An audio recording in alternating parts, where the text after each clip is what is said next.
Day 112, rise and shine. Oh, it's the mid-60s here. I could shed the coat. I've even got a shirt that talks about adventure. As we're starting the book of Proverbs, I think it is going to be an adventure. And y'all, I have to admit, I feel like a dunce. I'm like, okay, I became a believer. Well, I started dipping my toes in the water when my son was about 3, and he's about to turn 20 in just another week. What? So that's a long time without really reading the Bible. But that's okay. I think many people that believe go a whole lifetime without ever really reading it from cover to cover and like holy. So it's okay. Whatever you're doing, it's good. And it's enough. You know, God has us all on our own journeys. But I had never read the very first chapter of Proverbs. Right there it says, this is how you use this book. This is what it means. This is how it was written. This is who it's for. And depending on where you are in your journey and level of understanding and growth and relationship with the Lord, this is how it's going to resonate with you. I'm just like, oh, well, that isn't that interesting. I don't think any of the other books of the Bible give you an introduction like that. Like, here's a manual on how to use this particular book and how it's put together. And so, of course, as a parent, it made me think of, or even as a coach, and even a realtor, like in my other business, I've got to know who I'm talking to and their level of knowledge so that I can customize my delivery. If I am talking to a first-time home buyer, that conversation looks totally different than somebody who's bought and sold houses for a few times. Talking to my 5-year-old was a lot different than talking to my 15-year-old at times, you would think. Those of you that have teenagers know. You're talking to somebody that knows nothing but thinks they know everything. Although maybe 5-year-olds are like that too. Anyway. The joys of parenthood. But also somebody who's never been coached before or never even thought about thinking. And that they didn't even know they had a choice in their thoughts and feelings. Like, that's a totally different ballgame than talking to somebody who's already done some of this work. And depending on where they are even in that journey. So it totally makes sense now. So I felt like I was like, well, this will be interesting. And it will reveal a lot about me, yours truly, I think, on how the Lord has me interpret things as I read them. It will reveal where I am in my journey.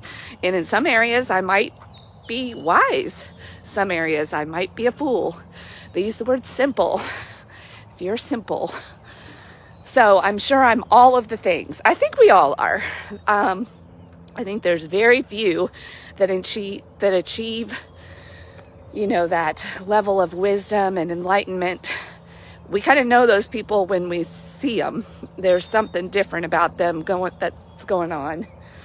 But few, which is why we know it. We're like, ooh, what's happening there with that person? Because we probably want a little bit of that. So, but that's the rare individual. Most of us are probably somewhere on that spectrum. And also, depending on what area of life we're dealing with. We might be great in the boardroom, terrible at home, great at home, but can't handle, you know, meeting new people and getting out of our comfort zone. So anyway, I think y'all probably are picking up what I'm putting down.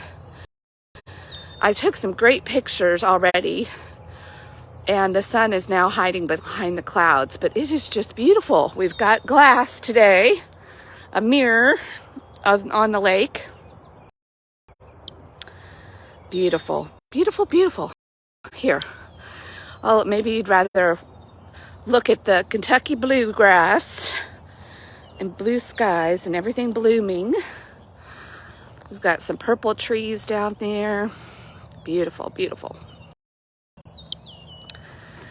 So I'll probably keep this short and sweet today, knowing your audience, and that's maybe how we'll adventure together through Proverbs as we see my level of understanding day by day. That should be interesting. But I could definitely really resonate with the first chapter. Not only that part, but where it really talks about, and fools and their complacency, and suffer from their foolishness. Boy, oh boy, was I living in the land of complacency. I have talked some about the Enneagram. I love the Enneagram. It has been such a useful tool for me. If you don't know what that is, it's okay. I am what they describe as a peacemaker. That is my core motivation. I'm not a number. I'm more than that, but it helps me understand myself and what drives me so that I can actually tap in and shift gears from lower survival self that wants peace in the moment versus peace in the long run, which often requires me to not have peace in the moment.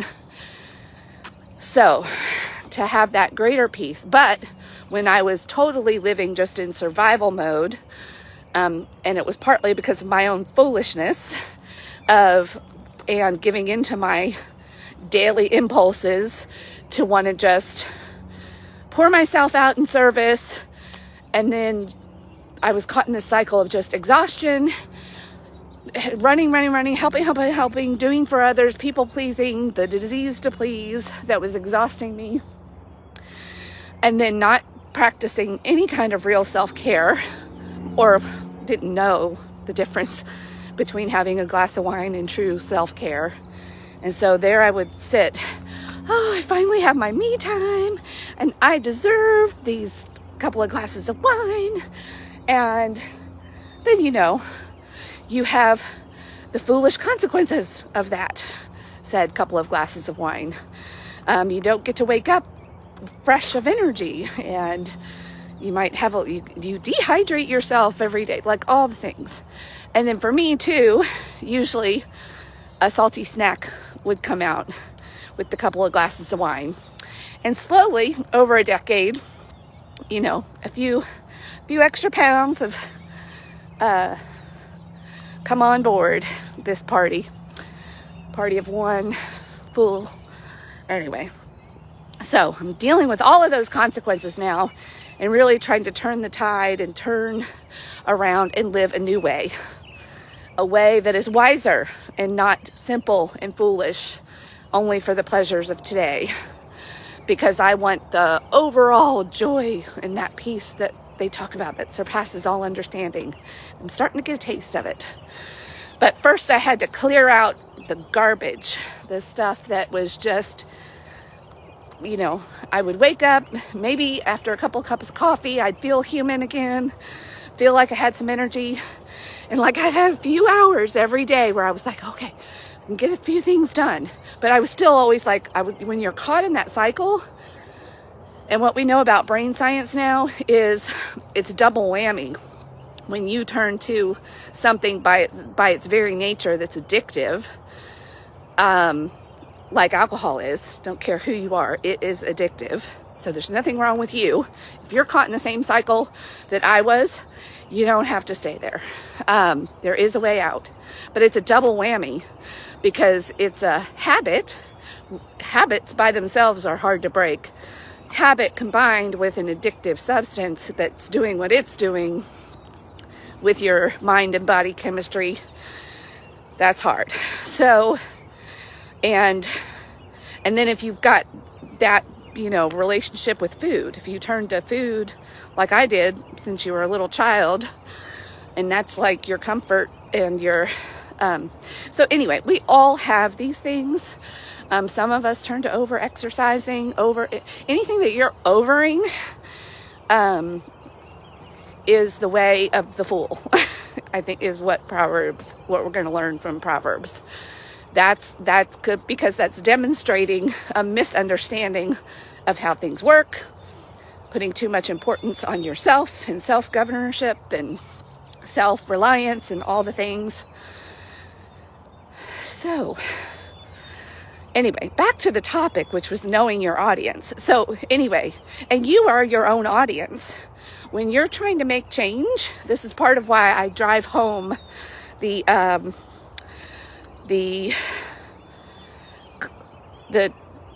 truth that you have to be honest with yourself. You cannot change unless you are like brutally honest, like you're willing to look in the mirror and really, and even maybe talk to other people who know you well and say, what do you think about, do you think I could use some change in this area? Like, you've got to want to hear the truth because you can't change or go in a new direction unless you know where you're starting from. And so even knowing your audience is you, like, because you're the one that's got to drive the ship of change. You've got to be the captain here.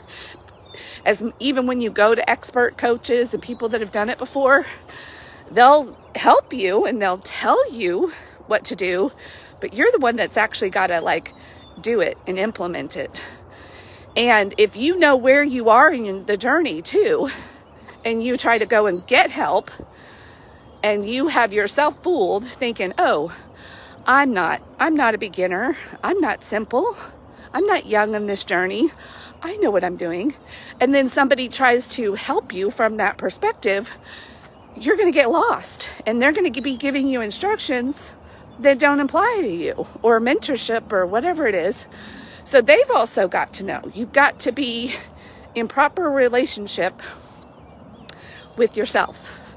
And knowing your own self as your own audience. And if you seek help, whether it's from books, podcasts, like we have all the types of help today. You've got to know where you are so that you can approach it from the right perspective as well and understand it. Otherwise, I think like we're going to find out with Proverbs, it's going to sound like a riddle to your ear, and then you're going to be frustrated and you're not going to understand because you're trying to understand and fool yourself by your own level of knowledge. Is that making sense? And I think I was definitely there for a while when you're in that self-denial period of justifying, you don't want to let go of your binky, like all the things. So whatever your binky is that you're holding on to, and it feels scary to let go because that's how God designed us. God designed us to be comfort seekers and liking the known because that helps us survive. That's part of the survival self. It has a good purpose, but that's not who we are. And we can tap into that higher self so we can be our own child and our own parent. And that, I think, is the wisdom that where we start from, even just knowing that we have that kind of power and understanding. So anyway, go rise and shine and have a wonderful, wonderful weekend. And I hope you're as excited as I am to go through Proverbs. Bye.